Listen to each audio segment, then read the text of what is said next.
While 1.5 billion people were glued to their screens for the 2022 World Cup, the US Treasury was focused on something else entirely, and that was bank transfers. Buried deep inside FIFA's biggest tournament was a massive capital flow problem that has been hiding in plain sight for over 20 years. Since 1998, FIFA has paid Iran more than $50 million.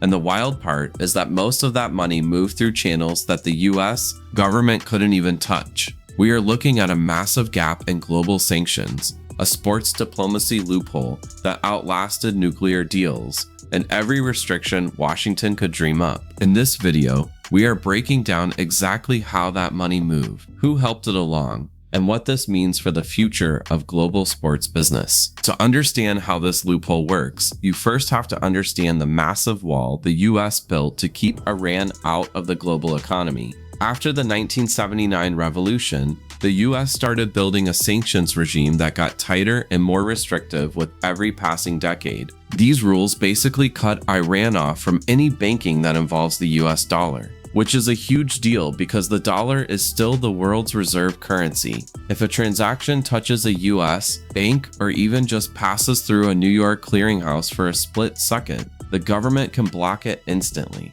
Now take a look at Iran's World Cup history alongside that timeline of sanctions. They qualified in 1978, 1998, 2006, 2014, 2018, and 2022, and every single one of those appearances happened right as the US was turning up the heat. Their 2006 trip happened during a nuclear standoff, and by 2014, the Obama-era sanctions were the tightest the world had ever seen. When the 2018 tournament rolled around, the Trump administration had just pulled out of the nuclear deal to start a maximum pressure campaign. Yet the money never stopped flowing. Iran kept qualifying for the big stage, FIFA kept sending over the checks, and the sanctions just couldn't seem to catch up with the cash. This is all possible because of how FIFA is structured as an organization. Since FIFA is based in Zurich, Switzerland, it isn't a US company, which makes it very hard for American regulators to tell them what to do with their prize money. FIFA also claims to be totally neutral when it comes to politics,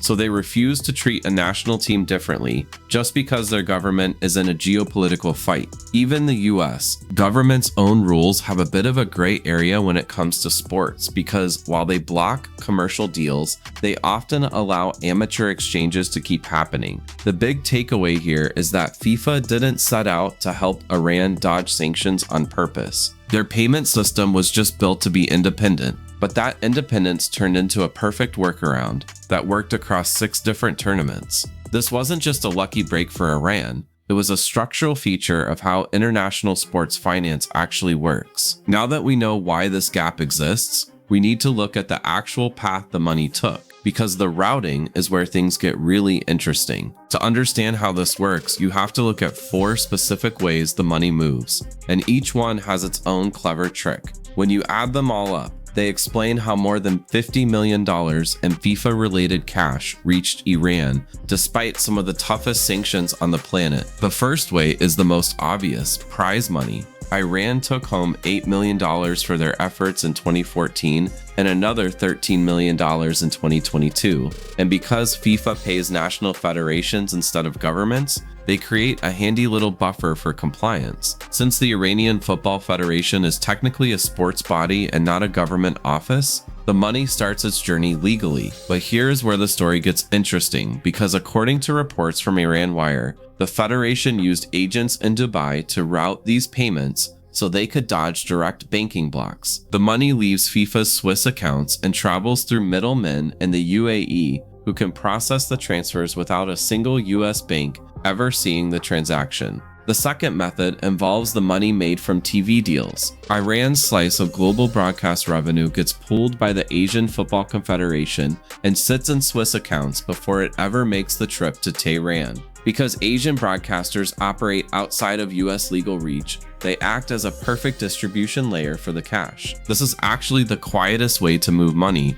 because it is built right into the system, which means there isn't a single suspicious transaction for anyone to flag. The payment architecture is designed to route around the problem automatically, so the hard currency arrives in Iran without ever touching a US financial institution. The third way is where big global brands find themselves in the hot seat. Sponsorships and deals for gear are often structured as equipment deliveries rather than cash transfers, which changes the legal math entirely. For example, a company like Adidas can send football boots across the border through offshore agents, and those items are classified as sporting goods instead of financial transfers. This is exactly why the Nike story from 2018 is so important for us to look at. When the US pulled out of the Iran nuclear deal, Nike immediately stopped supplying the Iranian team and released a blunt statement saying US sanctions meant they couldn't provide shoes. That one sentence shows you exactly where the line is drawn,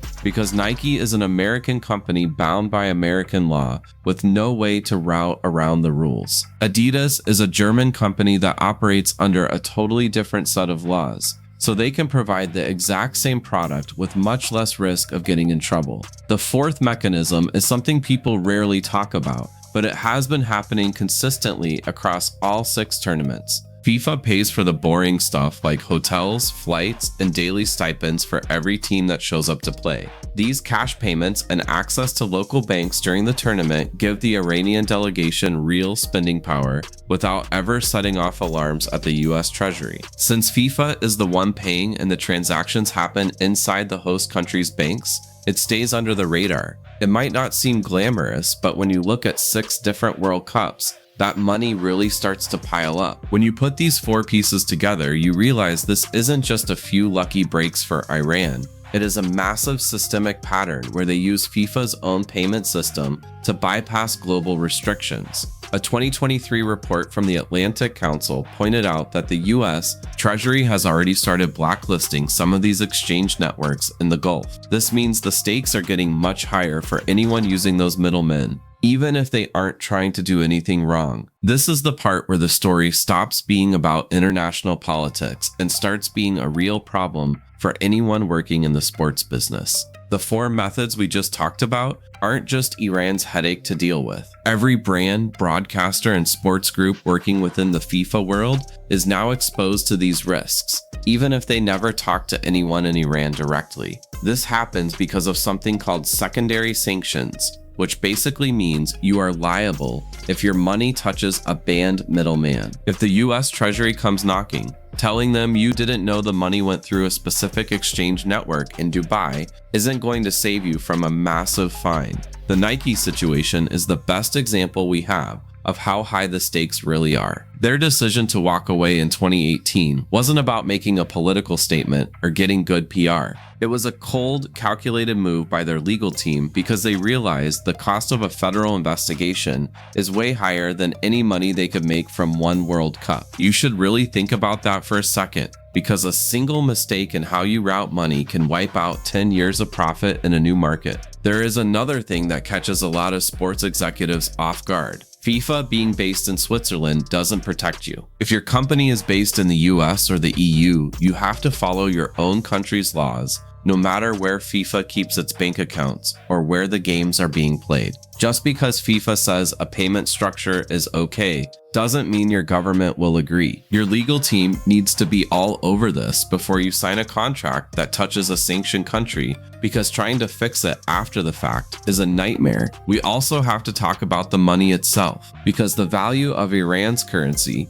the rial, dropped by more than 80% between 2018 and 2022. When a country's money is crashing that hard, the stable cash coming in from FIFA becomes incredibly valuable to the Football Federation. We aren't just talking about a little extra spending money. We are talking about one of the only sources of reliable foreign currency they have left. That is exactly why the ways they move the money have become more sophisticated with every tournament. As the domestic economy struggled, the need to get that FIFA money safely into the country became a top priority. Back in 2018, reports showed that institutions in Dubai were processing these transfers for the Iranian Federation, and since then the US has blacklisted several of those networks. This means any company using Gulf middlemen for sports deals needs to be extra careful right now. It isn't necessarily because they are doing something wrong on purpose, but because the risks are now out in the open for everyone to see. Stick around because the way these rules are changing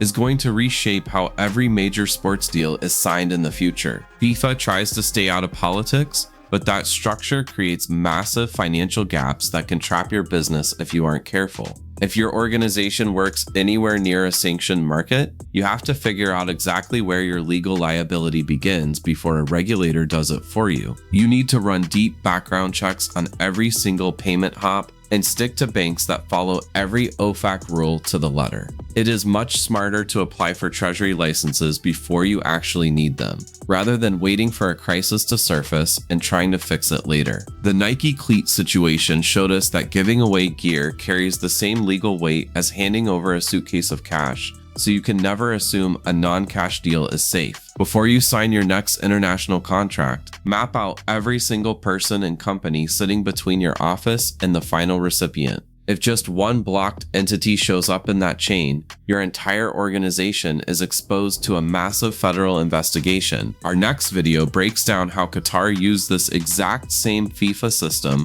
to build a $200 billion sports diplomacy machine. So make sure you stick around for that one.